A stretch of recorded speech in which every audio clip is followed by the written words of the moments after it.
Les Avengers ne peuvent pas vaincre Ultron. Pas seul. Oui, le professeur. Il n'y a pas de professeur ici. T'as de la poigne pour un tétard. Il y a ma nana. Alors, certes, il y a eu des scènes de panique, Ta nana. certains préjugés. Et on descend avec le lapin blanc au fond du gouffre. Eastwood. Clint Eastwood. Qu'est-ce que c'est que ce nom à la mort moelle l'œil? Sa vie dans une école.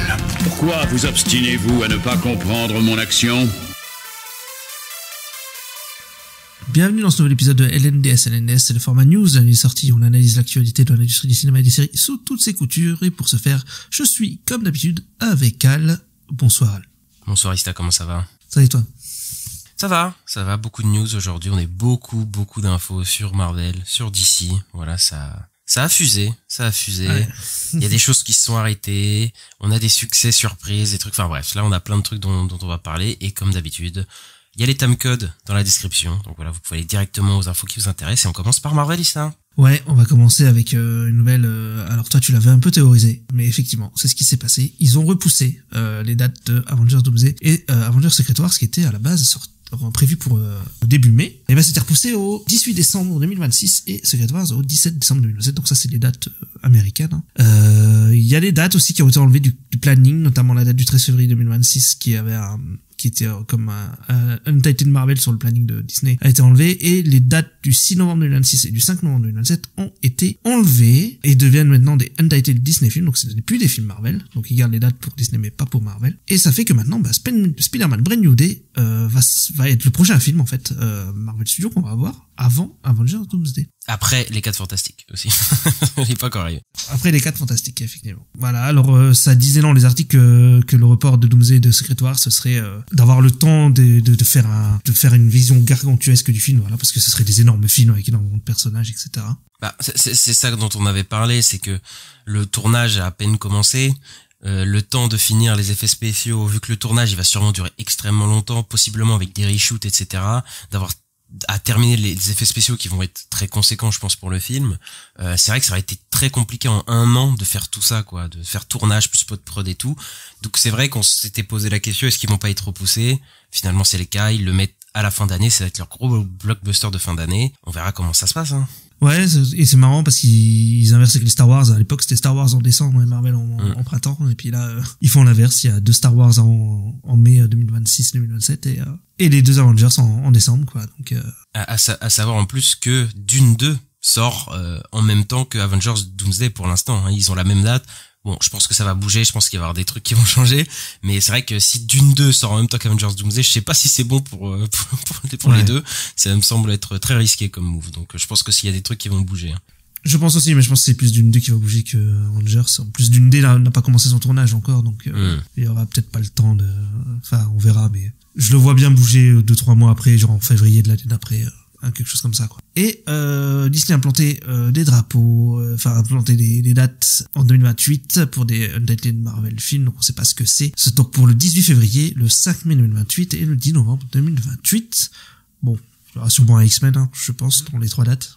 Ouais. Mais par contre, Kevin Feige disait 2 films par an, mais il reviendra du coup à 3 films à ce moment-là. Donc bon, voilà. Et à savoir qu'on a un film inconnu, il me semble en juillet 2027. Ouais, c'est ça. Donc bon, qu'est-ce que ça peut être? Blade, les X-Men, je sais pas. Voilà, il y a plein de théories, mais en tout cas, si ça sort en juillet 2027, je pense qu'on aura des infos très rapidement quand même, parce que c'est censé être le prochain film à être tourné après. Parce que là, il y a Spider-Man qui va entrer en tournage. Et après on n'a plus de visibilité sur le calendrier du tout, quoi, en fait, après sur ce qui va sortir comme projet, quoi. On sait qu'X-Men est en préparation, mais on sait pas quand, on sait pas quoi. Enfin bref, il y a plein d'interrogations, et ça va être après les 4 Fantastiques, on va attendre 1 an pour avoir un autre film Marvel, et c'est pas tous les jours qu'on a ça. Je crois que ça date de Deadpool et Wolverine. Deadpool et Wolverine, je crois que on a dû attendre 1 an, un truc comme ça, ou même peut-être même pas, je sais rien. Non, même pas, parce qu'il y avait The Marvels en novembre de l'année d'avant. C'était jusqu'en juillet. Donc, il disait là que la dernière fois qu'on a eu un truc aussi long, c'était entre Far From Home et Black Widow, quoi. Ok, ouais, bon, voilà, on va avoir 1 an sans film Marvel. Bon, voilà, il y a un nouveau réajustement de calendrier, et on verra comment ça évolue. Donc ça fait les 4 Fantastiques, Spider-Man, Avengers Doomsday, un film on sait pas, et Avengers Secret Wars. Et petite info sur Avengers Doomsday, il y aurait le Ghost Rider qui apparaîtrait dans le film, et Marvel serait en train de caster un acteur pour le rôle en ce moment même. Ouais, il nous faut Nicolas Cage. Voilà, le retour. Non, mais bon, il y avait Ryan Gosling, on savait qu'il était intéressé pour le rôle, etc. Est-ce qu'ils vont pas essayer d'aller chercher Ryan Gosling, en fait, tout simplement? Moi, je pense que c'est le move qu'ils vont essayer de faire, vu que Ryan Gosling a dit qu'il aimerait, Kevin Feige a dit qu'il aimerait. Bah, je vois pas pourquoi ça se ferait pas. Donc, je pense que Ryan Gosling, en plus, lui, il est chez Star Wars, en plus, là, Ryan Gosling. Ouais. Donc, ouais, moi, je pense qu'il, ouais, voilà. Donc, je pense que la connexion va se faire vite. Moi, je pense que ça va être Ryan Gosling, ça va être annoncé à un moment, et voilà, quoi.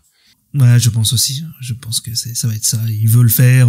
Après, je vois pas pourquoi Disney voudrait pas l'embaucher pour le faire. C'est un gros acteur, donc c'est un gros nom. Donc ouais, je pense qu'ils vont le prendre. Et puis, il y avait des infos comme quoi il y aurait des personnages qui apparaîtraient que dans le film, on les verrait pas forcément plus tard et tout, ils seraient que là dans Doomsday ou quoi. Bah, peut-être ce sera le cas de lui, tu vois. Il sera juste là dans le film et puis une fois et puis voilà, quoi. Ah, je sais pas, parce que lui, je pense qu'il aimerait bien avoir son propre film ou apparaître dans un film en tant que personnage important. Je pense aussi quand même Ryan Gosling. Bon.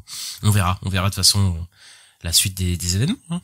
Et on a des infos pour Spider-Man Brand New Day, des grosses infos pour le coup. Et la grosse info, Mark Ruffalo va reprendre son rôle de Bruce Banner dans Spider-Man Brand New Day.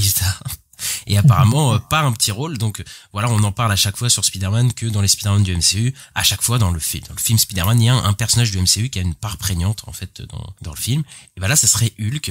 Et j'ai vu des rumeurs sur internet qui disaient que ce serait le nouveau mentor, et là j'avoue que j'ai soufflé. Je me suis dit, si c'est encore un mentor scientifique là et tout qui va l'aider et tout, ça me saoulerait énormément. Bon, c'est des rumeurs et tout, je pense qu'il y a on n'en sait rien du tout. Si c'est ça, ça peut me faire chier très vite, je pense. Oui, bah c'est juste parce qu'à chaque fois c'était un peu des mentors parce qu'il était jeune. Il y avait eu Iron Man, Fury et Strange. Encore Strange, est-ce que c'est un mentor? Bon, ouais, bof. Pas vraiment, non. De toute façon, il y avait tellement de trucs dans ce film-là, dans le dernier, que de toute façon, il avait même pas le temps d'être un mentor pour oui, voilà. Non, moi j'avais lu un truc un peu différent, que en mode, comme il y aurait Mystère Négatif dans le film, il pourrait peut-être séparer les deux personnalités de Banner, le Hulk et Bruce Banner d'un côté, et peut-être ça pourrait faire revenir le vrai Hulk, quoi, que beaucoup veulent revoir, donc ça serait une idée, quoi. Ah, ok. Non, oui, ok, je vois pourquoi. Après, pourquoi Mark Ruffalo, essentiellement? Je pense qu'on n'aura jamais de film Hulk, hein, je pense que... En fait, à chaque fois, on dit peut-être on aura un film Hulk, mais je pense que c'est mort, hein. Je crois que il est condamné, pour le coup. Mais est-ce que ce film va pas set-up aussi un petit peu Doomsday, vu qu'il sort avant maintenant? On le sait. Ouais. Il sort avant Secret Wars et Doomsday. Je me dis, Bruce Banner est là, est-ce qu'il y aurait pas peut-être She-Hulk, etc. Est-ce qu'il y aurait pas le côté Hulk et tout? Ouais, j'en sais rien, je pose des questions, tu vois. Parce que tu sais, il y avait des rumeurs qui disaient que, enfin, tu sais, des concept art leak, soi-disant, She-Hulk et Hulk et tout. Enfin, je sais pas, je me pose des questions. Parce que, ouais, je sais pas ce qu'ils vont nous faire avec Brand New Day. En tout cas, il y a d'autres infos de casting, c'est qu'ils chercheraient un genre de Harris Dickinson dans le type d'acteur qu'ils chercheraient pour un rôle dans Spider-Man Brand New Day. Et on disait que peut-être Sadie Sink c'était Jean Grey. Et je me dis, Harris Dickinson, il était en rumeur pour jouer Cyclope. Est-ce qu'ils vont pas mettre Cyclope et Jean Grey dans le film Spider-Man Brand New Day? Je me pose la question aussi. J'y avais pas pensé. Moi, j'étais parti dans ma tête sur Harry Osborn. Oh là là, ils vont refaire Harry. Bah en vrai, oui. Mais c'est juste que en fait, comme Harris Dickinson, il était prévu pour potentiellement être Cyclope et qu'il y a Sadie Sink à l'air rousse et tout, on disait parler de Jean Grey. Bon voilà, c'est une théorie que j'ai, tu vois, d'avoir les deux. Ouais, donc ils mettraient les X-Men dans Brand New Day, quoi. Pour toi. Peut-être. Enfin, non, mais c'est une théorie, hein. Je n'ai rien de prévu. Après, ça se trouve, ce sera, voilà, et Sadie Sink, elle jouera le perso de Spider, je sais pas quoi, là. Spider-Woman ou je sais pas quoi. Mais, tu vois, je me dis là, Sadie Sink, un genre d'Harris Dickinson, bon, je me pose la question. C'est vrai que c'était les noms, qui étaient en rumeur sur les persos de X-Men, donc c'est étonnant, mais ouais, je sais pas, mais ça pourrait être, ça pourrait peut-être les introduire comme ça, avant qu'ils aient leur film. Ça pourrait être une comme dans Doomsday, j'ai l'impression qu'il y a plein de persos dans ce film. Il y a pas mal de persos. Donc on verra ce que ça donne. En tout cas, ça va. Par contre, le fait que ce soit plus entre Doomsday et Secret Wars, ça veut dire que ça sera pas un film multivers sur le coup. Je ne pense pas. Après voilà, Sony, je me méfie toujours. Après là, vu toutes les annonces de casting, etc., ça a l'air de se diriger vers un film classique Spider-Man, enfin avec un méchant, etc. Juste qu'il y a plein de persos de l'univers, etc. Mais je pense pas qu'il y aura en tout cas, il y a rien d'annoncé comme ça pour l'instant. Hein, donc, bon. J'ai vu aussi un truc en quoi il y aurait Tarantula dans le film, un truc comme ça. J'ai vu son nom, mais un perso random, genre comme l'autre, la Boomerang, t'as un perso, voilà, peut oser. D'accord. D'accord, très bien. Bah écoute, on a hâte de voir Tarantula dans le film. En tout cas, le tournage commence en juillet, ça se finit à la fin d'année, et je pense qu'on aura plus d'infos sur les persos dans les mois qui suivent, hein, de toute façon. Scarlett Johansson a parlé, et elle voudrait réaliser un film du MCU. Elle a réalisé son premier film qui allait à Cannes, qui a eu plutôt des bons retours, etc. Et donc voilà, s'est lancée dans la réalisation et peut-être qu'elle voudrait réaliser un film du MCU puisque on sait qu'elle est productrice maintenant chez Marvel, voilà. Elle touche des chèques, etc. Mais est-ce que Scarlett Johansson pourrait réaliser un film et quel genre de film tu penses qu'elle pourrait réaliser, Scarlett Johansson, Ista? Bah un film avec une perso féminin déjà en premier plan. Ouais. Thunderbolts 2. Bah elle était pas productrice sur Thunderbolt, je crois qu'il y avait une histoire comme ça. C'est possible, oui. Après Thunderbolt, ouais, je sais pas, oui, parce que Yelena, je crois qu'elle aime bien le perso et tout, donc si elle ferait un truc avec Yelena, ouais, ce serait possible, ouais. Bah parce qu'elle a produit le film Black Widow et tout, c'est elle qui a pas mal poussé pour l'avoir, donc je me dis, voilà, il y a peut-être un truc comme ça. Après, j'avoue qu'un film sur les X-Men, sur une X-Men, je sais rien. Il y a tellement de possibilités sur le truc, de toute façon. Mais bon, est-ce que on aura des infos, ça se trouve dans les années à suivre, mais vu qu'ils prennent un peu n'importe qui des fois pour la réalisation, Scarlett Johansson elle est proche du MCU comme depuis longtemps. Je pense que si elle demande à réaliser un film, etc., il y a un projet qui l'intéresse, ils vont lui laisser faire le film, je pense. Hein. Ouais, je pense aussi. Et puis son film à Cannes, il y a eu des retours pas trop dégueux, donc ouais, ça pourrait. Bon après ça a l'air pas du tout dans la même veine qu'un film de MCU. C'est pas une action.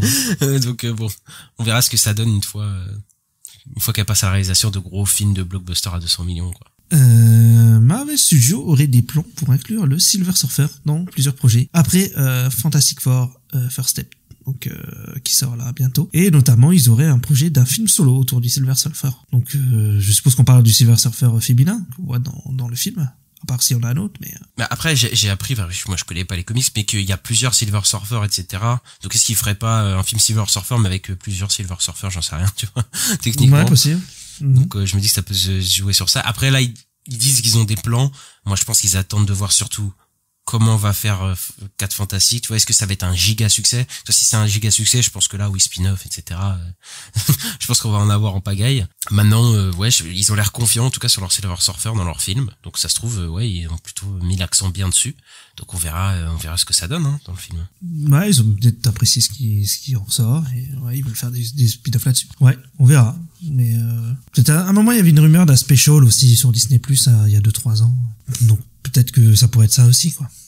Et on a des petites infos sur la série Vision. La série Vision, ils auraient casté Emily Hampshire qui joue le rôle de la forme humaine de Edith. Edith, c'était l'intelligence artificielle dans Spider-Man Far From Home qui était dans les lunettes de Peter, voilà, qui était créée par Tony Stark. Tu te souviens de ça? Oui, je m'en souviens très bien avec la scène du bus, du car et tout ça. Je me souviens très bien de Far From Home. Après, j'ai l'impression qu'ils essayent de ramener toutes les intelligences artificielles dans ce oui, c'est ça. Vision Quest, quoi, pour faire un truc. Je sais pas ce qu'ils vont faire. Ça a l'air très spécial, en tout cas. Ça a l'air très très spécial. Et il y a aussi Tinia Miller qui a été castée en tant que Jocasta. Jocasta, c'est qui? C'est la fiancée de Ultron. Donc, et il y a Ultron aussi dans la série. Il y a le terroriste de Iron Man 1. Je sais pas où ils vont. Il y a énormément de monde. Et ouais, ça a l'air beaucoup tourner autour des IA, des robots, tout ça. Je sais pas du tout ce que ça va raconter, mais moi, ça me rend très très curieux. Ouais, et puis ça va finir sur la résurrection de Wanda. Voilà, je le parie. Je le signe ici. Je le signe ici. Non, j'en sais rien. Mais ouais, écoute, je sais pas ce qu'ils sont en train de développer de leur côté. Ça arrive l'année prochaine, hein, c'est ça, Vision Quest? Ouais, je crois. Il me semble. Ouais, donc c'est rentré en tournage, c'est pas rentré en tournage hein, encore. Hein, ça, c'est... Bah moi j'ai vu des photos comme quoi ce serait passé en tournage. Alors, ok, bon bah voilà, peut-être alors en tout cas, mais ouais, du coup en fait j'aimerais bien voir des images en fait de ce que ça va être. Est-ce que ça va être dans la même veine que WandaVision, un truc un peu expérimental en tout cas sur le début, etc. Il y a moyen, donc je sais pas trop ce que ça va raconter, mais écoute, WandaVision ça a plutôt bien marché, donc on verra ce que ça donne. Ouais, en tout cas ce sera une des seules séries live action qu'on aura l'année prochaine avec Daredevil saison 2, hein. Donc peut-être il prévoit un gros truc, je sais pas. On va du côté de Star Wars, Ista? Ouais, alors notamment par rapport à Mandalorian et Grogu, on a appris que voilà, il y aurait une suite qui serait greenlightée si le film a un succès au box-office. Il n'y a pas de saison 4 qui est planifiée pour Mandalorian. Et si le film flop, le film sera le chapitre final de The Mandalorian. Ouais, bah après oui, c'est vrai que du coup, est-ce qu'ils vont pas construire le film pour qu'il y ait un début, une fin, et tu sais que qu'il y ait pas de trop de suite, je sais pas, parce que le but c'est quand même d'atteindre le film de Dave Filoni, hein, après la saison 2 d'Ahsoka, etc. Maintenant, je pense que vu les derniers bids des séries Star Wars, je pense qu'ils sont peut-être en train de se dire, si Mandalorian et Grogu ça marche pas, on va abandonner un petit peu Dave Filoni, tout ça, là, ça va pas, tu vois, tout son plan et tout, je pense qu'on verra jamais vraiment la fin. Maintenant, Mandalorian et Grogu, ça a le moyen de marcher, hein, au cinéma, etc. Donc, écoute, pourquoi pas. En tout cas, le fait qu'ils veulent pas revenir du tout en série, c'est peut-être bon signe, parce que j'avoue que faire le yo-yo entre, déjà, tu regardes Mandalorian, t'es obligé de voir Boba Fett, déjà, au milieu. Si en plus tu dois aller voir un film, puis après revenir à la série pour aller voir la saison 4, ça aurait été insupportable. Maintenant, voilà, je pense que si ça marche, ça va mener Ahsoka saison 2, et puis le film de Dave Filoni, et puis ça, je pense que ça va finir un peu tout ça. Sinon, je pense que Dave Filoni, il va pouvoir dire ciao à son truc, très, très rapidement, quoi. Ouais, je pense aussi que c'est, ça, je pense qu'ils apprennent de Marvel en fait, hein. Disney+, ils ont vu ce que ça a donné avec Marvel, et ils se disent peut-être que bon. Oui, connecter les séries et les films et tout ça, c'est pas la folie. C'est pas la bonne idée au final. Faut laisser les films avec les films et les séries avec les films. Tu peux connecter les films et les films, les séries avec des séries, mais faire l'inverse, faire le mélange des deux, ça complique un peu les choses, quoi. C'est ça. Après, moi que les séries soit connecté au film, ça me dérange pas, c'est plus l'inverse, tu vois. Parce que comme ça a commencé comme une série de films, tu vois, je me dis, autant que ça reste dans ce média-là, dans ce médium-là, ça me dérange pas. Mais une fois que t'es obligé de voir des séries pour comprendre les films, là, tout de suite, ça devient, je trouve, un peu plus, voilà. Pour moi, les séries, c'est le spin-off des films, tu vois, pour moi, dans le MCU. Tu vois ce que je veux dire? Oui, tu devrais pas être obligé de les regarder, quoi. C'est ça, pour comprendre la série de films, parce que ça a été pensé comme ça à la base. Et voilà, et puis on verra dans le DCU s'ils font la même chose, pour le coup. Ouais. C'est le truc qui disait, Kevin Feige, là, on a l'impression qu'on doit faire des devoirs. C'est ça. Ensuite, on va parler de Lilo et Stitch, vu le carton que Lilo et Stitch fait cette semaine. Et on a appris que, en fait, Disney a fait plus de 2,6 milliards en merchandising de Lilo et Stitch l'année dernière. Donc, cette année, je pense que ça va être encore plus. Je trouve que ça va être une dinguerie. Et donc, ils pensent déjà, en fait, à faire une suite à Lilo et Stitch. Et je pense que ça va être annoncé, là, dans une semaine ou deux. Je pense que Lilo et Stitch 2 is in the works ou je sais pas quoi. Ils vont le sortir assez rapidement. Je pense que l'année prochaine, ça va être Moana, le live action.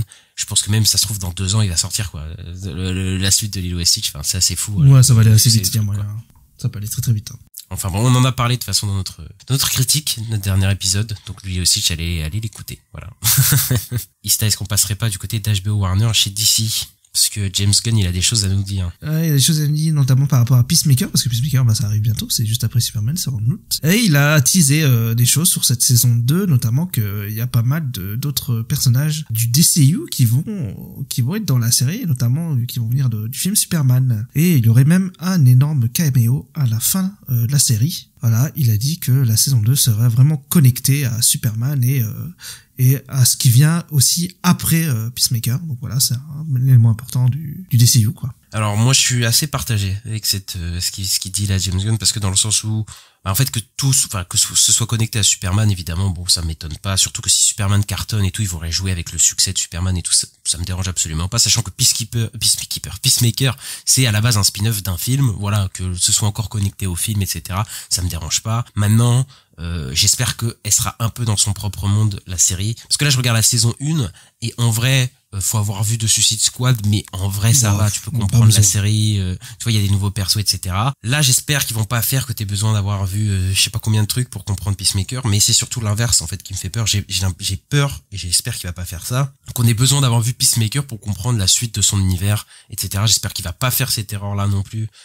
James Gunn, que fait Marvel en ce moment, à savoir de mettre que tu dois obligatoirement regarder des séries pour comprendre les films qui seront après. J'espère qu'il va se servir de l'univers pour faire des choses assez sympas, mais qu'on n'ait pas besoin de faire ses devoirs, vraiment. Ça, pour le coup, je peux pas, quoi. Parce que là, par exemple, Frank Grillo, qui était dans Creature Commando et dans Peacemaker saison 2, sera dans Superman, mais j'ai pas l'impression que t'as besoin de voir Creature Commando, ou même d'avoir vu Suicide Squad pour comprendre son fils est mort, etc. Dans Superman, je pense qu'il aura un rôle assez mineur et assez compréhensible sans que t'aies besoin d'avoir vu les trucs. Et c'est ça vraiment qu'il faut faire pour moi, c'est que voilà, tu se sois connecté, mais ce soit pas ultra dépendant non plus, quoi, des autres. Ouais, je vois ce que tu veux dire, c'est un peu, après c'est bien qu'il utilise l'univers quand même, parce que tu sais, il y a un truc genre là dans Daredevil Born, on se dit mais il est où Spider-Man aussi, tu vois. Donc si lui il arrive à éviter ce truc là où il y a les gros persos, ils arrivent au moment où il y a des grosses choses qui arrivent, bon, ça peut être aussi peut être sympa aussi, mais après. Après, on en a parlé souvent, c'est le travail d'équilibriste, quoi. C'est qu'en mode, c'est ça. t'es dans un univers partagé, donc t'es obligé de l'utiliser parce que sinon, ça sert à rien d'être dans un univers partagé, sinon, je pense. Mais en même temps, tu dois pas rendre tout dépendant, tu dois pas avoir cet effet de, en fait, tout est connecté, il faut avoir tout vu pour comprendre tous les trucs. Tu vois, les enjeux un film, ça doit se suffire à lui-même aussi, tu vois. Il y a aussi ce truc-là, quoi. Mais du coup, il va faire ce travail d'équilibriste. Et après aussi, faut pas oublier qu'il fait de la promo. Donc forcément, qu'il va te dire, des gros caméos, les gars, faut regarder, parce que voilà, je comprends, il a aussi un travail de producteur, faut vendre la série.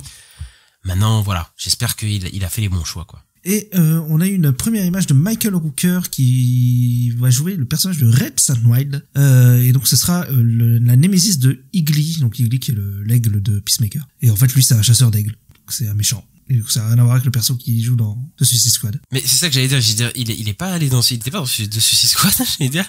Mais si, au tout début. Oui. Il se fait tuer. De toute façon, tout est rebooté, etc. Donc de toute façon, ça ça dégage. Mais moi là, je suis en train de me mater la saison 1 de Peacemaker. Donc là, je me dis, mais comment ça l'ennemi de je me dis là, qu'est-ce qu'il raconte? Enfin bref, je pense que ça va être encore une fois barré, etc. Ça va être un truc assez humoristique et ouais, bon, de toute façon on a hâte, un peu, non? Ah oui, carrément. J'ai très hâte. Très hâte que le DC commence, de toute façon, avec Superman. Et t'as une bonne info pour nous aussi, hein, Ista, pour les news de la semaine. Bah ouais, c'est que DC Studios seront présents à la San Diego Comic Con cette année. Donc fin juillet, c'est la semaine du 24, je crois, du 24 au 27. Donc ouais, on aura sûrement des petites news à partager. C'est ça, parce qu'on se demandait s'ils allaient être là. Donc la San Diego Comic Con, pour ceux qui savent pas, c'est vraiment un gros événement geek où souvent il y avait des annonces de la part de Marvel et DC sur des films à venir, etc. Et c'est vrai que ces dernières années, ils étaient pas souvent là, c'était un peu compliqué avec les calendriers. Là, on sait que DC sera là, on sait que Superman sort 2 semaines avant. Donc, suivant le succès de Superman, etc., je pense que James Gunn va annoncer pas mal de trucs et je pense que, en tout cas, on croise les doigts que Superman marche, que voilà, on est possiblement une semaine de Comic-Con où on est pas mal de trucs d'annoncer, etc. et ça peut être assez fou, quoi. Ouais, on aura peut-être un épisode spécial Comic-Con, quoi. Ouais, carrément, ouais. Si Marvel vient aussi, ouais. Parce que pour l'instant, Marvel n'est pas annoncé, mais bon, on verra. On va parler de Harry Potter. C'est arrivé, c'est fait. On a le casting des 3 héros principaux de la saga. Donc, Dominic McLaughlin qui joue Harry Potter, Arabella Stanton qui joue Hermione Granger et Alistair Stout qui joue Ron Weasley. Bonne chance à eux, Ista, on leur souhaite. On souhaite beaucoup de force, voilà, des épaules très solides pour supporter tout ce qui va leur tomber dessus. Voilà. Bon, voilà, ils ressemblent à des enfants. De toute façon, qu'est-ce que tu veux dire? Qu'est-ce que tu veux dire sur la photo? C'est, ouais, ils ressemblent à peu perso, quoi. Enfin, il y a un roux, voilà, il y a une fille qui est jeune. Ouais, ils sont bien castés, moi, je trouve. Ils sont bien castés. En fait, je vais même pas te dire bien castés parce que c'est des gosses, donc, oui, tu vois, genre, ouais, quoi, pourquoi oui, pas. Mais Ron est roux, quoi, donc c'est bon. Oh, putain. Mais en fait, on s'en fout, quoi, mais de ces trucs-là, mais écoute, voilà, ils sont castés, je pense qu'il y a des gens qui vont pester comme d'habitude sur Hermione, nanani, nanana, voilà, ils vont être insupportables. Bon, moi, je pense que toujours c'est une mauvaise idée de refaire Harry Potter en série. Maintenant, j'espère quand même que les enfants, ils sont pas sur les réseaux sociaux, etc., parce que je pense qu'ils vont se faire, malheureusement, voilà, ils vont se faire pourrir. Ah ça a déjà commencé, ils ont tous, enfin, j'ai vu que Warner sur TikTok ou quoi, ils ont fermé les commentaires, donc oui, parce que là c'est des enfants, faut quand même les protéger, et j'espère que voilà, HBO va les protéger aussi, comme parce que là, on sait que bon, Bella Ramsey depuis une enfant, hein, etc. Mais elle s'en prend quand même plein la tête sur les réseaux et tout ça. Mais au moins c'est un peu une adulte, etc. Là c'est vraiment des enfants, faut faire attention quand même pour leur santé mentale, quoi. Mais bonne chance à eux, bon courage. Clairement. The Last of Us saison 2 c'est terminé et on va bientôt faire la critique, voilà, sur la chaîne. Donc suivez ça de près. Mais le développement de The Last of Us saison 3 a déjà commencé et ça va commencer son tournage très bientôt. Donc voilà, on devrait pas attendre super longtemps pour voir la suite, contrairement à beaucoup de séries. À chaque fois on dit ah putain, on doit attendre 2 ans. Là peut-être ça sortira vers fin de l'année prochaine, qui sait, peut-être ça arrivera peut-être plus vite que prévu. Et on sait qu'il y a même potentiellement il y a une saison 4 aussi de prévue. Ça fait quand même plaisir de savoir qu'on va pas attendre 50 ans pour la suite, quoi. Ouais, parce qu'il faut que en plus la saison 3, ça va se passer en parallèle de la saison 2. Donc il faut pas qu'ils grandissent trop, quoi. Donc sinon après on va se dire ils ont vieilli. Donc ouais, c'est bien qu'ils commencent assez vite, hein. Voilà, donc si ça sort la prochaine, ça serait une bonne nouvelle. C'est ça. En tout cas, on vous en parle bientôt. On vous en parle dans la critique de la semaine et on va passer aux plateformes Ista. On vous parle à chaque fois d'Once Upon a Time in Hollywood, enfin la suite qui s'appelle The Continuing Adventure of Cliff Booth, toujours réalisé par David Fincher avec Brad Pitt. Et Elizabeth Debicki serait en discussion pour incarner la femme de Cliff Booth. Alors Cliff Booth, faut savoir que dans le premier film, on apprend que sa femme serait morte dans un accident de bateau. On sait pas s'il l'a tuée ou quoi. Enfin bref, il y avait un truc assez flou dans le film et dans la réalité aussi, hein, d'ailleurs. C'est ça. Et apparemment, elle reviendrait dans ce film-là dans des flashbacks, dans une réalité. Enfin, de toute façon, on sait que c'est une réalité qui est complètement inventée. De toute façon, le film. Donc, on va voir ce qu'ils vont nous faire. Et on a appris aussi que Aldis Hodge est aussi en discussion pour jouer dans le film et qui jouerait un ancien joueur de NFL qui est devenu acteur. Est-ce que ce serait pas l'acteur que doit un peu chapeauter Cliff Booth, donc le personnage de Brad Pitt? Ah oui.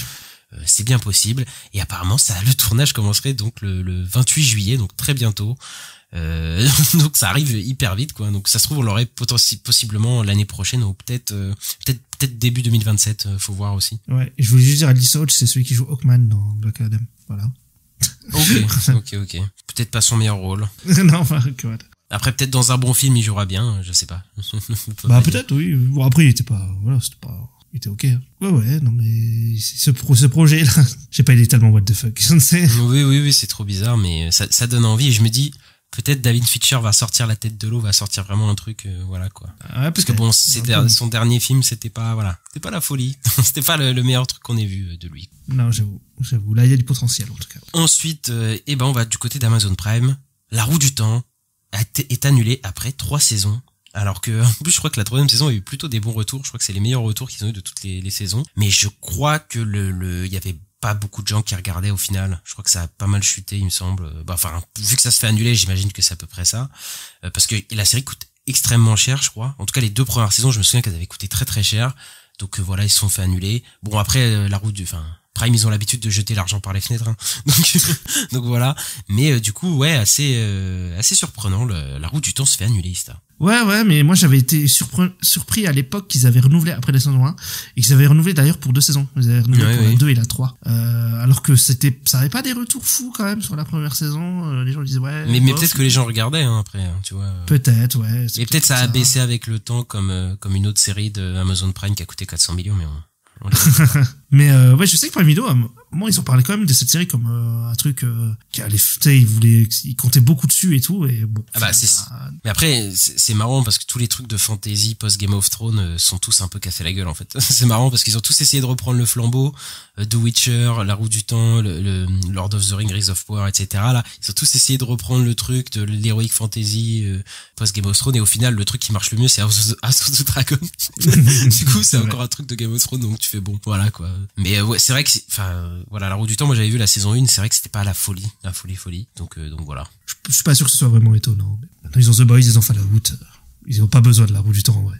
C'est ça, je pense que ils ont vu que c'était The Witcher aussi qui cartonne. Oui, c'est ça, genre Fallout, c'est leur truc comme ça. Ils ont d'autres vitrines, tu vois, à mettre en avant, je pense. Prime Video. On va parler d'animé, on va parler de March Simulator. Ouais, c'est ça. Kojima, il a fait une interview là dans Vogue Japan, donc je l'ai un peu lu, grâce au navigateur Google Chrome, parce qu'il y a un traducteur du japonais qui peut mettre en français. Voilà. Et donc dedans, il annonce Kojima qui sont en train de travailler sur une adaptation animée de la licence Death Stranding. Voilà, c'est en production actuellement. C'est Death Stranding, on rappelle, c'est un simulateur de marche, voilà. Qui a été fait par Hideo Kojima, donc celui qui a fait la saga Metal Gear Solid, voilà, pour ceux qui savent pas. Mais c'est vrai que Death Stranding va être adapté au cinéma. Ouais, il en parle dans l'article d'ailleurs. D'accord. Il y a Death Stranding 2 qui va sortir, et là ils veulent faire en anime, donc là ils veulent décliner ça d'un peu partout. Et enfin bref, là Kojima on sait qu'il a un pied dans le cinéma, là aussi dans l'animation, etc. Écoute, pourquoi pas. Après, moi, j'ai pas encore joué au jeu, mais je me dis, est-ce que est-ce que ça va être bien. Après, faut voir quel studio prend en main le truc aussi. Voilà, ça peut être, il y a plein d'interrogations. Après, je crois qu'il y a pas mal d'idées visuelles dans assez loufoque dans le jeu, etc. Donc ça peut rendre pas mal peut-être en animé, je me dis. Parce qu'en fait, c'est la première licence lancée par Kojima Productions, donc sa boîte qu'il a créée. Après, ça lui fait virer de Konami, donc ouais, il fait un peu plein de trucs autour. Et il a dit dans l'article que le film Death Stranding de A24, il veut faire un film pour pour Cannes et pour le festival de Venise. Hein. Donc il a des sacrées ambitions. Hein. Donc voilà. Bah on le sait, lui, il se la joue cinéphile là sur Twitter avec ses reviews là. C'est ça. Ses reviews.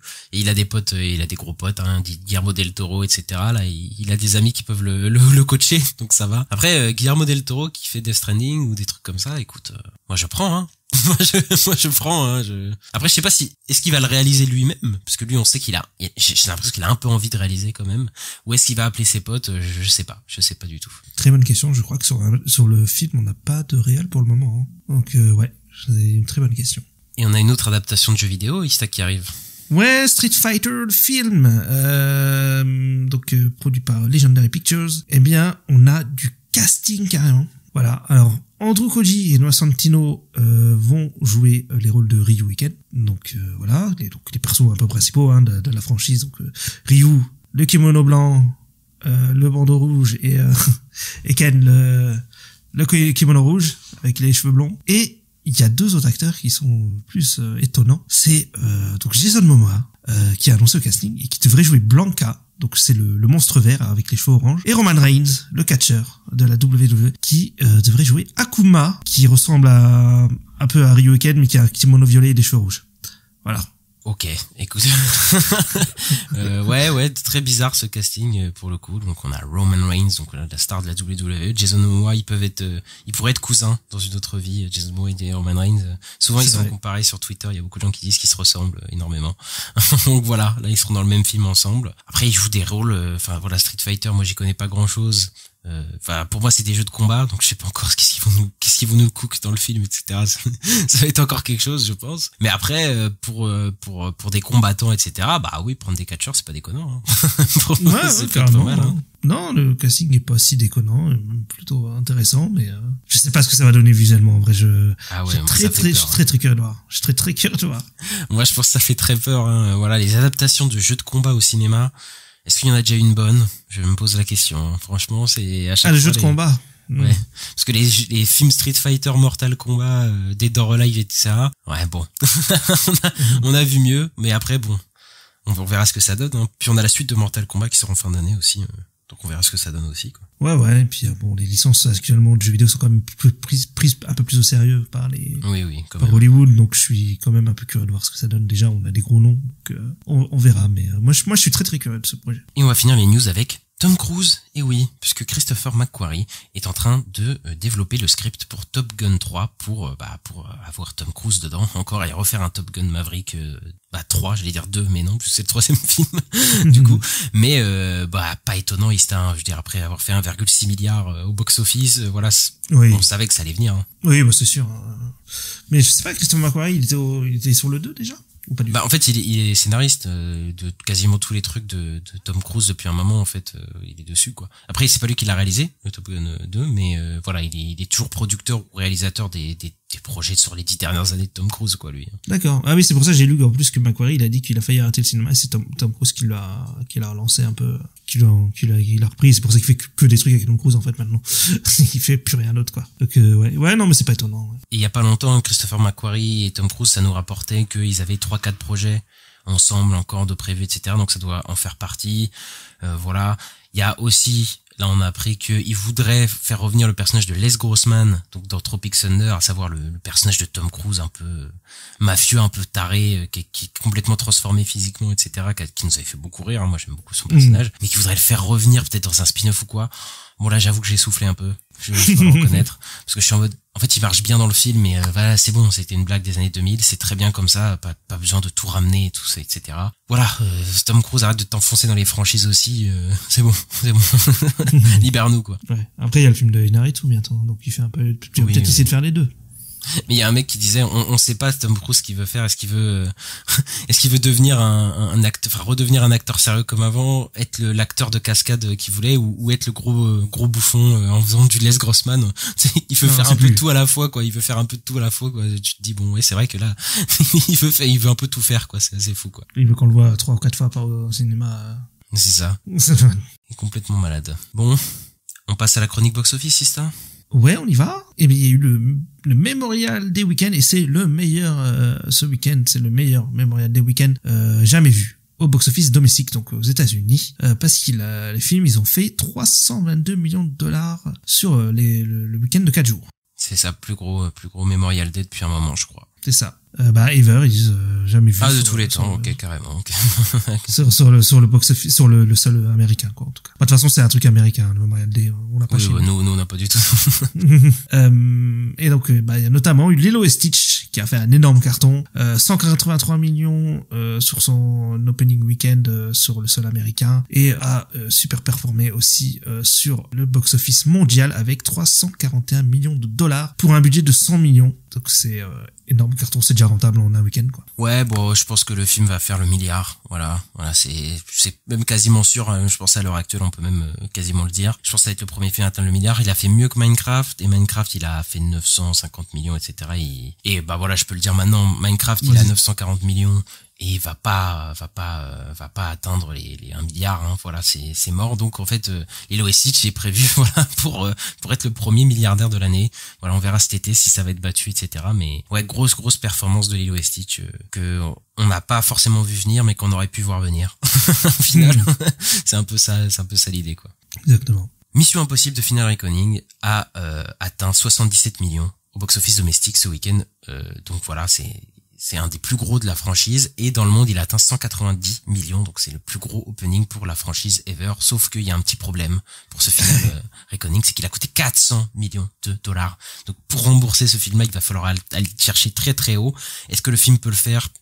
Possible, mais ça va être très compliqué quand même, parce que c'est tellement parce que en fait l'opening est vraiment énorme, quoi. 190 millions, c'est vraiment pas mal, mais en fait ce serait pas mal s'il avait coûté 200 millions de moins, quoi. En fait ce serait vraiment bien s'il avait coûté 200 millions. Là c'est vraiment ça va être impossible de se rembourser, quoi. Mais c'est quand même le plus gros de la franchise, etc. Donc voilà, quoi. Mais c'est triste quoi, pour le film et tous ces problèmes de production, quoi. Ouais, après j'ai l'impression qu'ils sont quand même contents. J'ai vu Tom Cruise qui a remercié les fans, a remercié les spectateurs, les équipes, tout ça. De toute façon, il va pas dire mon film est un flop, hein. De toute façon, il peut pas dire ça. Non, mais l'année dernière, je crois, enfin, pas l'année dernière, mais quand il y avait Dead Reckoning, je crois pas qu'il l'a fait. Non, Dead Reckoning a moins bien marché, mais c'est surtout que il s'est pris Barbenheimer, Dead Reckoning, et il a pas pu très vite, en fait. Il avait pas eu les salles IMAX, etc. Là, il sort dans une période plutôt idéale, il marche plutôt bien, mais 400 millions, voilà, de budget. Donc, ça va pas être rentable, c'est quasiment, enfin, ça va être très compliqué, quoi. Non, mais bon, je pense qu'ils en doutent, de toute façon. Oui, de toute façon, ils le savent dès qu'ils ont vu le budget du truc.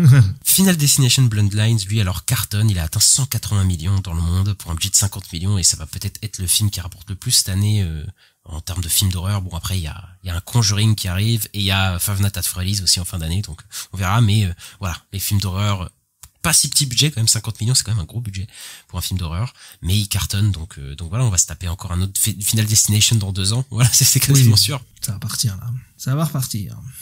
On a des chiffres sur le final de la saison 2 de Last of Us. Il a été regardé par 3,7 millions de spectateurs, ce qui est un drop de 55% par rapport au final de la saison 1, donc il y a moins de gens qui l'ont regardé. C'est ça, ouais. Donc ouais, je sais pas, c'est un peu décevant pour eux, du coup, tu penses? Bah ouais, un peu, et surtout que ça a baissé vis-à-vis de la première, parce que la première avait battu la première de la saison 1. Donc voilà, mais il y a eu une baisse, j'imagine, au fur et à mesure de la saison. Après, on a vu qu'il y avait quand même pas mal de mauvais retours quand même sur la saison 2. Et puis, il y a eu un événement que je vais pas spoiler ici, qui s'est passé, qui a fait que beaucoup de gens peut-être aussi ont lâché la série, voilà. Ça, dans le jeu aussi, ça avait saoulé beaucoup de gens, certains trucs. Donc voilà. Maintenant, je pense que la série est quand même tellement populaire quand même, ça reste quand même un plutôt rentable, plutôt potable, etc. Je pense pour HBO, vu qu'ils ont balancé la suite directe, saison 3, saison 4, etc. Maintenant, c'est vrai qu'il faut faire attention pour voir est-ce que ça va être la saison d'après va reprendre les gens, etc. Après, j'ai vu qu'il y a des gens qui disent qu'HBO s'attend à ce que les chiffres remontent, en fait, parce que là c'est les premiers chiffres, et que les chiffres remontent dans la semaine, etc. au fur et à mesure. Okay. Bon voilà, peut-être que le final va être vu par pas mal de gens, mais j'ai un peu l'impression quand même que la saison 2 elle a plus déçu que la saison 1 qui avait plutôt convaincu. Ouais. Et on en reparlera de toute façon dans notre critique très bientôt. Et voilà, Ista, c'est fini. C'est fini. Et ben on espère que vous avez aimé cet épisode. N'hésitez pas à mettre le petit pouce en l'air, les 5 étoiles selon votre plateforme dans laquelle vous nous écoutez. On est disponible un petit peu partout sur Spotify, Deezer, Acast, Apple Podcast, Podcast Addict et plein d'autres plateformes. Et à nous suivre sur les réseaux sociaux à la nuit des sorties. Donc sur X, Twitter, Blue Sky, Instagram, TikTok, YouTube. Et on se retrouve très bientôt pour parler de The Last of Us saison 2, Ista. C'est ça, à bientôt. Ciao.